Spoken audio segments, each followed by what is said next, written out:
Now students question number 7 देखते हैं। आपसे कह रहा है कि what possible values of the resultant resistance one can get by combining two resistance, one of value 2 ohm and other of 6 ohm. बच्चों 2 ओम का एक रेजिस्टेंस दिया और 6 ओम का, कह रहा है कौन सी पॉसिबल वैल्यूज है जो आपको इससे, मतलब कितने पॉसिबल इक्विवेलेंट रेजिस्टेंस है जो आपको इससे मिल सकते हैं। भाई देखो सीधी सी बात है, इन्होंने केवल हमको 2 रेजिस्टेंस दिए, भाई या तो सीरीज में लगा दो या तो पैरेलल में लगा दो।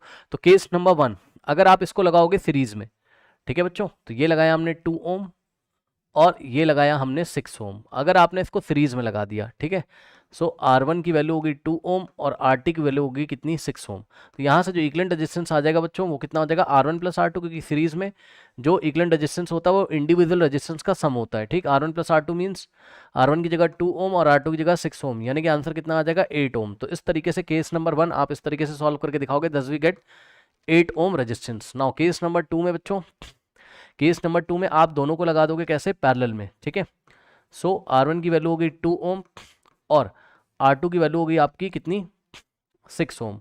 करेक्ट।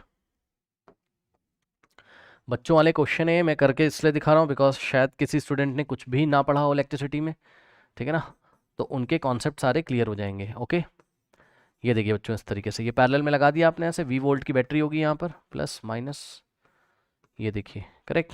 तो यहाँ से हो जाएगा बच्चों आपका, अब देखो बच्चों पैरेलल में आप डायरेक्ट फॉर्मूला मैंने आपको बताया, पैरेलल में कभी भी अगर 2 रेजिस्टेंस होते हैं तो आप डायरेक्टली इक्विवेलेंट रेजिस्टेंस निकाल सकते हो, कैसे, R इक्विवेलेंट। बट ये जो फॉर्मूला मैं आपको बताने जा रहा हूँ, this formula is valid only for 2 resistances. Okay, R1 into R2 upon R1 plus R2, ये डायरेक्ट फॉर्मूला आप लगा सकते हो। 3 रेजिस्टेंस अगर पैरेलल में तो ये नहीं लगा सकते, तब तो आप 1 upon R is equal to 1 upon R1 plus 1 upon R2 plus 1 upon R3 इस तरीके से करोगे, ठीक है ना, 1 upon R is equal to 1 upon R1 plus 1 upon R2।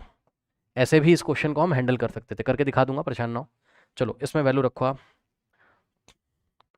R1 कितना है 2 ओम इंटू R2 कितना है 6 ओम divided by R1 plus R2, यानी कि 2 प्लस 6 कितना हो जाएगा, 6 2 12 और 6 प्लस 2 8 होता है।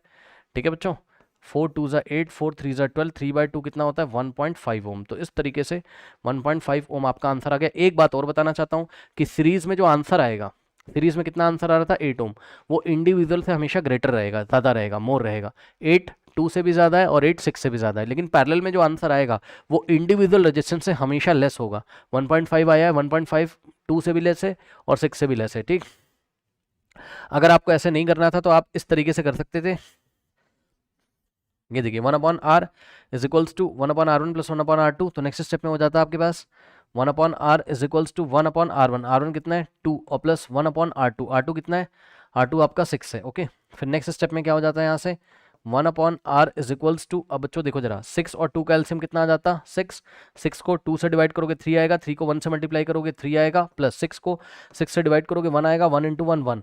इसके बाद यहाँ से हो जाता 1 upon R is equal to 3 plus 1 4 और बाय 6। ठीक है, 2 2 ज़ा 2 3 ज़ा, तो यहाँ से हो जाता आपके पास 1 upon R is equals to 2/3। अब बच्चों ध्यान से चेक करो, taking reciprocal on both side. Last step में ये वाले मेथड में हम क्या करते हैं, taking reciprocal on both side. ठीक है, तो यहाँ पे देखो R अपॉन 1 हो जाएगा इज इक्वल्स टू 3 अपॉन 2 हो जाएगा। ठीक, R अपॉन 1 R होता है, 3 अपॉन 2 कितना होता है 1.5। तो आंसर आपका उतना ही आना है, जैसे आपको पसंद है वैसे कर लीजिए। तो केस नंबर 2 में स्टूडेंट्स आपका आंसर आएगा 1.5 ओम जब हम इसको कनेक्ट करेंगे पैरेलल में। तो कितनी पॉसिबल वैल्यूज हैं दोनों के साथ, या तो 8 ओम की आएगी सीरीज में करने पर, या तो 1.5 ओम की आएगी पैरेलल में करने पर। नोट कर लीजिए।